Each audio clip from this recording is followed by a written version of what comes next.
My name is Brian Campbell. I worked for the library for 25 years, and I was the director responsible for the bindery acquisitions and cataloging, among other things, and all those that are under attack now. And what I want to do is just give a little bit broader picture here to say that what happens when organizations try to make themselves more efficient in terms of budget cutbacks, in terms of reductions, is complexity suffers. And complexity suffers at every level. So not only does acquisitions become streamlined, so that fewer titles are selected, more popular titles are selected, perhaps more titles that have more social acceptance, but the complexity of human activity gets reduced in terms of the collection. So there's less opportunity to explore the nuances of human behavior in a multiplicity of social settings. And that goes also for the points you just made about public space. Because when efficiency takes over as the prime directive of an organization, it just doesn't reduce the collection that it takes in, but it reduces who comes into the building, who comes into the space. It reduces the concept of public space and public offerings within the building, so that we cannot separate the reduction of the complexity of collections from the reduction of the complexity of the organization as a whole, and the reduction of the ability to make use of the space and the common space. Because increasingly, the library space, these meeting rooms, and the public space upstairs are less available to the public and less available for spontaneous get-togethers. So throughout the organization, you have as a prime directive bureaucratic efficiency and not human complexity. Hi, my name is Stuart McKinnon. I'm actually a library trustee here. I'm very proud to be. And you asked the question of what you can do. A couple of things. Bill talked about, organizing, writing the premier and things like that, your local MLA. But library trustees are people you can write to as well. We're the ones who are faced with this dilemma right now, that budget's coming up. I'm also a park commissioner. I get letters, sometimes hundreds of letters every week, and I go through them and I get a pulse of what's going on in the city, what people care for. I've never had a letter written to me as a library trustee. Right? Write to me. Write to all of your library trustees and tell them what you care about, what's important. I was really pleased. I had to fight very hard to be the park board representative on the library, and I fought really hard to get that. And one of the reasons is, and I know things are done for budget reasons, and I don't blame previous boards for the decisions they make. They make them based on the information they have and what's best that they can do with the money at the time. But personally, I was really upset when the bindery closed. And I don't want to see other parts of the library closed for those kinds of reasons. I'm also, what I do with my regular life is I'm a public school teacher. I'm a special education teacher. And I take great exception to your comments about young people not reading, because they are. They are reading books. Just because they use the internet, because they use Facebook and everything else, doesn't mean they're not reading books. We're older and we're a little bit afraid of all this new technology. They embrace it, and they're not taking one at the expense of the other. They're embracing it all. I go down the hallway of my high school, and everyone's got a book. They also have a laptop or an internet access and a Facebook account, but they're all reading. And I want to talk about the local acquisition, because that's really important, because what young people have to read is what's offered to them. Maybe they're not getting the same kind of classical education that we may have gotten, because they've got so much more to read.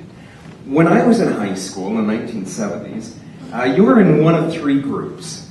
You were either a rocker, a headbanger, or into disco. Kids today embrace it all. They don't put themselves in little categories anymore. But if we don't have local books to offer them in public libraries and in our school libraries, they're not going to be able to read those.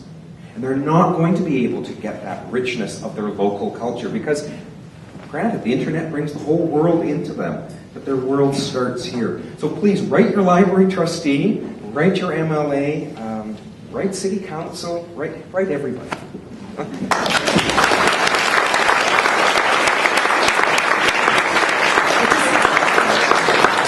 I just have to ask, which group were you in?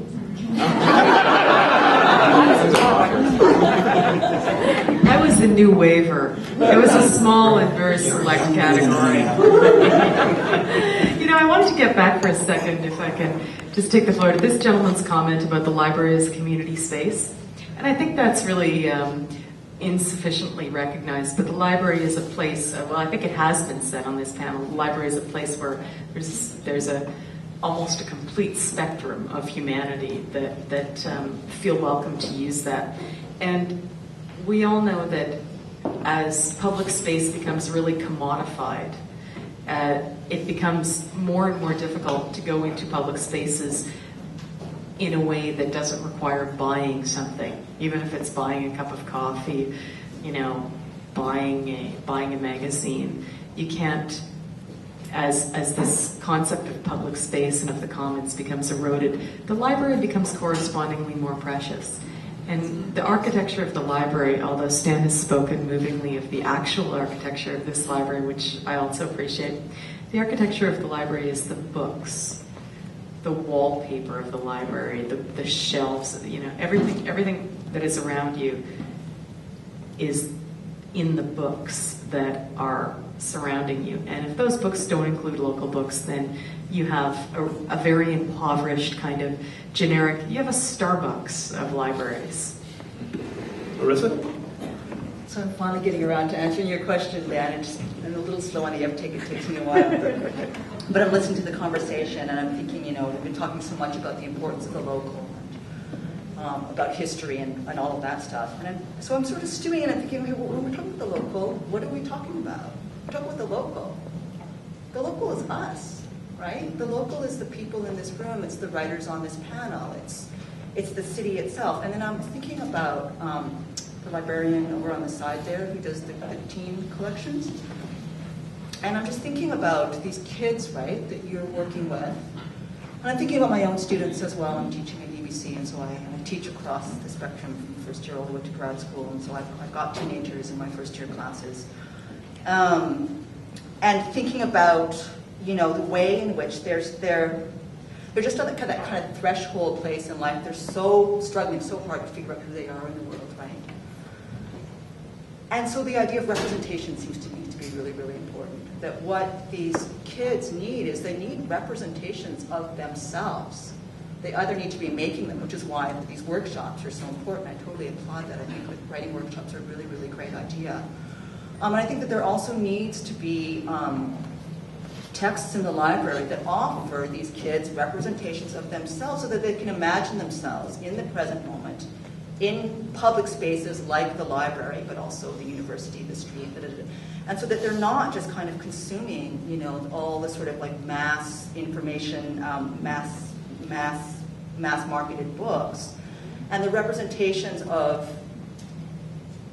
New York, Los Angeles, Hong Kong, whatever. I mean, I think it's actually really important to have representations of Hong Kong, but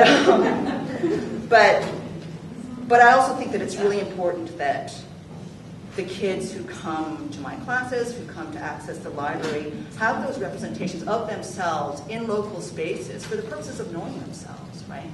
And it sort of seems to me that the important work is the importance of the local is that it offers us a mirror of ourselves, a way of knowing ourselves, and then an idea of how it is that we, as adults or as young readers, can be in the world and can grow through a reading life, an intellectual life, a cultural life. I think that's my answer.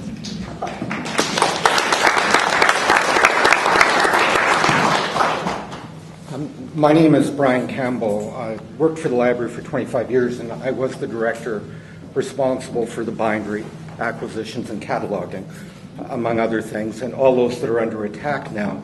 And what I want to do is just give a little bit broader picture here to say that what happens when organizations try to make themselves more efficient in terms of budget